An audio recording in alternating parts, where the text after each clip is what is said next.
So in this segment, I want to get you guys' opinion on. I've done a lot of top fives. I also need to, as we move through and get news about these guys, I need to help. Maybe I feel educate myself on opinions about these other guys. I have my opinions, but I do want yours. Okay, so here are the best so far, as of me uttering these words, the best quarterbacks available in the transfer portal. These are the top 6. Okay. In no particular order, because that's one of the things we're going to do here. So I'm curious what you guys think of. Who do you want the most? Who do you think can help programs that's maybe under the radar? And who do you want nothing to do with potentially? Hudson Card, Devin Leary, DJ Uiagalelei, Austin Reed, Spencer Sanders, and Brennan Armstrong. Uiagalelei. Yeah, I'm just going to say DJ. Yeah. Because I'm pretty bad about the Navy coach and even USC's dynamic pass rusher on the edge and player on defense. I did some research, Craig. That's scary, but I did. Who's the best dual-threat quarterback, you think, among that group? Dual-threat quarterback? Spencer Sanders is the best dual-threat quarterback among that group. This year, Spencer Sanders ran for 391 yards and 8 touchdowns. He did, of course, not throw the ball as well as he did a year ago. Brennan Armstrong, 371 yards rushing, 6 touchdowns, and 123 carries. He has 1,267 yards rushing and 20 touchdowns in his career. Now, he's a senior. Sanders is a senior. Card, I think, is a sophomore. Leary's a junior. DJ is a... I think he had 2 years of DJ. Okay, and then also Austin Reed is a senior. Yeah. And by the way, if you don't know Austin Reed, he was at Western Florida, Kentucky. Transferred to Western Kentucky, put up 4,247 yards and 36 touchdowns, and ran for 8. Yeah. Bailey Zappi-like number, so he's that kind of guy who's looking to make yet another jump there. Okay, so I want a dual-threat quarterback. So who does that eliminate? Because Hudson Card had no yards rushing, but I thought he escaped. He didn't score a rushing touchdown, but I just thought he kind of did know how to escape. He played only a limited amount. I think it eliminates Devin Leary. Okay, yeah, Devin Leary had 0 yards rushing and 3 touchdowns, which means his sack yards goes against him too. Yeah, that fits not being a great running threat. Yeah. Yeah. So if you want to, okay. All right, So then let's do this. Let's pare it down. So DJU is a really good runner. I mean, a big guy who 585 yards a year ago and 308 this year. 11 touchdowns rushing. Yeah. Austin Reed can move a little bit, as you saw. Spencer Sanders can, and Brennan Armstrong can. Armstrong did a little bit this year too. Yeah. Yeah. So I like Hudson Card because I've seen him. I've seen DJ. And the thing about DJ is he ever going to get better? He got better from last year to this year? I mean, can he get some better coaching too? Like, damn. I mean, it's not all on him. It's Clemson's stale offense in some ways as well. So, I think DJ's not by any means a lost cause. I think he needs a change of scenery. That's why he jumped in the portal as quickly as he did. Also, partly because he basically saw the torch being given to Cade Klubnik, but DJ's got some juice left. Like, I don't think he's by any means a guy who's a lost cause. He can go out and do some real damage for a team next year. He needs to get his confidence back. I mean, his confidence has got to be just all over the place at this point. But, no, I think he's still, very good player. I personally think there's 2 guys here that are just in the wrong offense. I think Brennan Armstrong, even though he's in that Clemson offense because that's Tony Elliott, and DJU, both in the wrong offense right now. Clearly, that was only an offense that was not playing to DJ's strengths at Clemson completely. Brennan Armstrong has 9,000 career yards passing. Yeah. 58 touchdowns, but ding, ding, ding, 35 picks. Yeah. Like this year when he had 7 touchdowns and 12 interceptions. Yeah. It was not a good year for Brennan Armstrong. It was not a good year for Virginia, and that's not even taking into account what happened on campus later on. That's just talking strictly football. It was a down year. 31-10 ratio a year ago. Yeah, so 7 to 12. Yeah, it was a bad year for Virginia. So no, he's not like, I'm not pounding the door for Brennan Armstrong based on what we just saw. No. All right. But I mean, what's the question we're asking here? Who would you take if you could take any of those 6 quarterbacks? And obviously, what offense? I'm going to want a dual threat guy. I'm going to go. Spencer Sanders has issues with picks too. He's also very mobile. He's been through so much, but he got hurt this year. So I'm going to go with DJ. Okay. Yeah. I mean, Probably between DJ and Spencer Sanders. I might go. If Spencer Sanders is healthy, man, I like him a lot. Like, I know he throws the untimely pick, man, but I think I'm going with Spencer Sanders here. As far as, like, if I want a dual threat, if that's what we're going with, if I want somebody to just zip it all over the field, then I'm probably going a different route, although I think Spencer can chuck the pigskin too.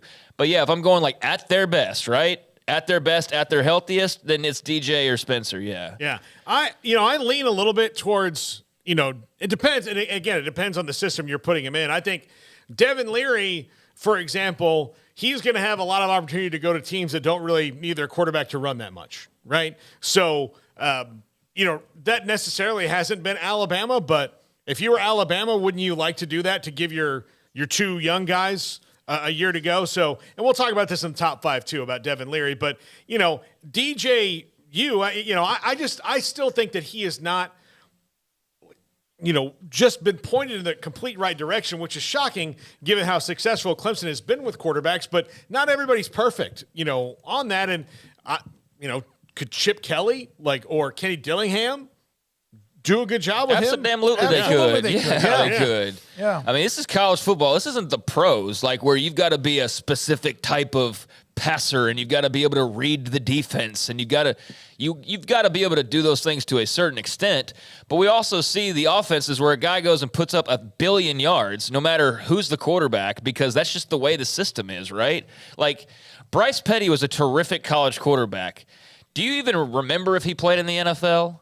If you don't, that's fine, because he barely did. But he was a Heisman Trophy contending type of quarterback by the end of his Baylor career. So I think the question is, what are you looking for? And in college, there's so many eclectic, offenses and just differences from team to team that, what's good for Alabama is probably not going to be great for Oregon. Now, there might be some guys who are good no matter what.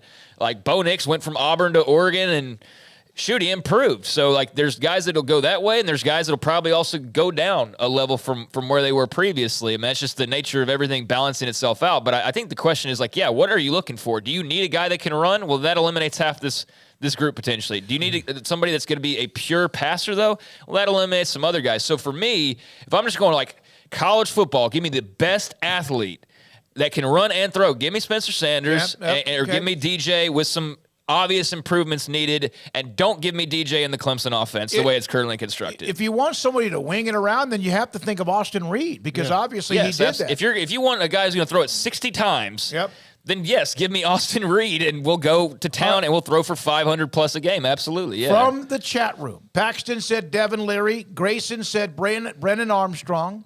Let me go down the list of others. Brennan Armstrong, by far, that's Grayson. Clint Moses, who is an Oregon State fan, Brennan Armstrong. John Joe, DJ struggled with top talent. Mike Bean said Card. Beer Smoker 4444, no ukulele. Jacob said Spencer Sanders. Rosary said Hudson Card.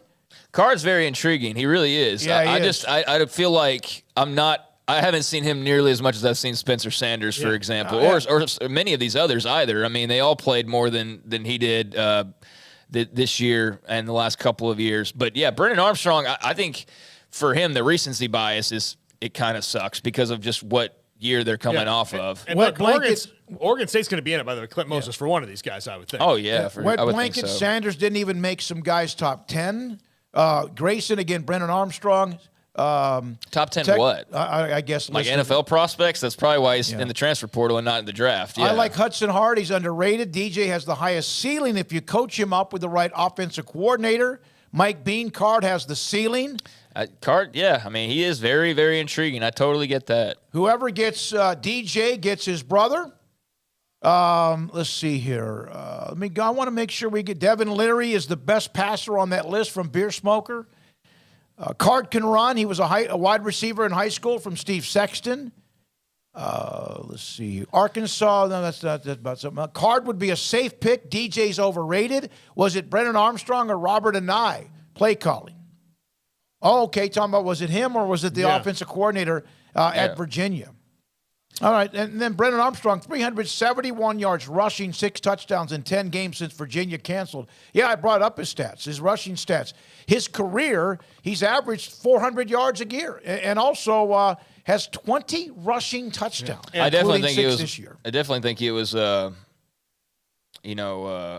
really kind of up and down year for some of these names, just based on outside factors that weren't necessarily all in their control. Absolutely. Well, and look, Tony Elliott, had DJU the year before, and everybody kind of had that same feeling. And then he had Brennan Armstrong this year. Now, I don't really question his offensive acumen. I question maybe the fit for some of the guys they have, which clearly it wasn't for Brennan Armstrong at Virginia this year. And he was a guy I thought that with Tony Elliott coming in, maybe able to spark that offense a little bit. It wasn't the case with UVA, and obviously I think he's somebody like, if you're a team that is a pretty good quarterback away from winning your conference, Brennan Armstrong's kind of the guy you want.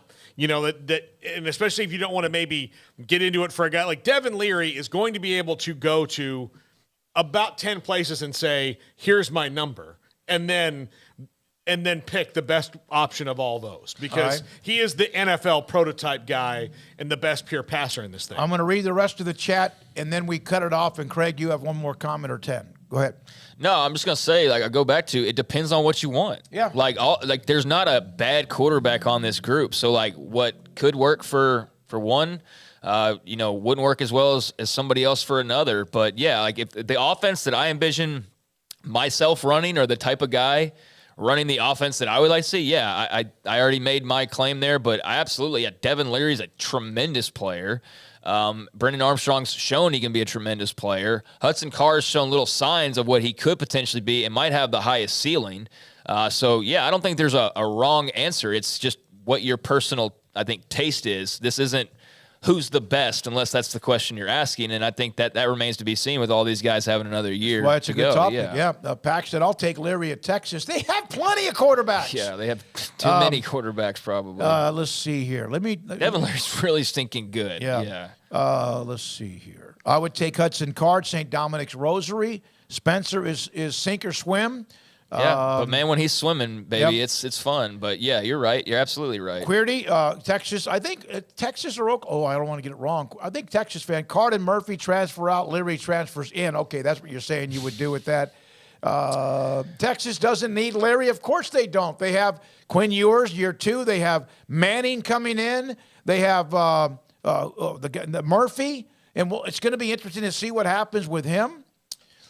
Let's see. Quinn, now they're getting into the Quinn Ewers part. And I'll tell you, I didn't even include one guy who may be on this list, but we won't know. But Dave Clawson said the other day when asked about Sam Hartman, he thinks he's going to the NFL, but if he doesn't get a draft grade he likes, he thinks that Sam Hartman's going to get offered a bunch of transfer money. And then he's like, well, we won't begrudge him that if that's what he wants. How awful would be Good that to stand in his way? So if Sam Hartman was on the list, I'll tell you right now, I'd almost take him over anybody, just based on the fact that dude is a leader. He does pretty much everything you want him to do. And you put him on a team that, has some of that talent around him, and that he did great at Wake Forest. And a great story, because he came back from what he did earlier this year. St. Dominic's Rosary. I wouldn't go DJ if Dabo, who had Deshaun Watson and Trevor Lawrence, is giving up on him. I don't want him. Did you watch him this year? He was horrible against weak ACC competition. Yeah, I watched him plenty this year, and I totally understand the sentiment. I also think that I don't believe in just people are a lost cause necessarily because he had a bad and I get it. I get the anti-DJ sentiment, but I'm just, if you're looking at a pure athlete, I think he's right up there. Now, granted, may not make the best decisions, may not do this or do that as well as some others do. It's a very subjective thing. So, yeah, I'm just looking at who could be their best at their best. And if I can get DJU at his best, then I think I can go win some football games. And I think his best might be better than others. Now, he might not ever reach that. And that's the deal, is he may be a guy who we just never feel like gets to that point, and that's entirely possible. Steve Sexton Card has more upside. Mike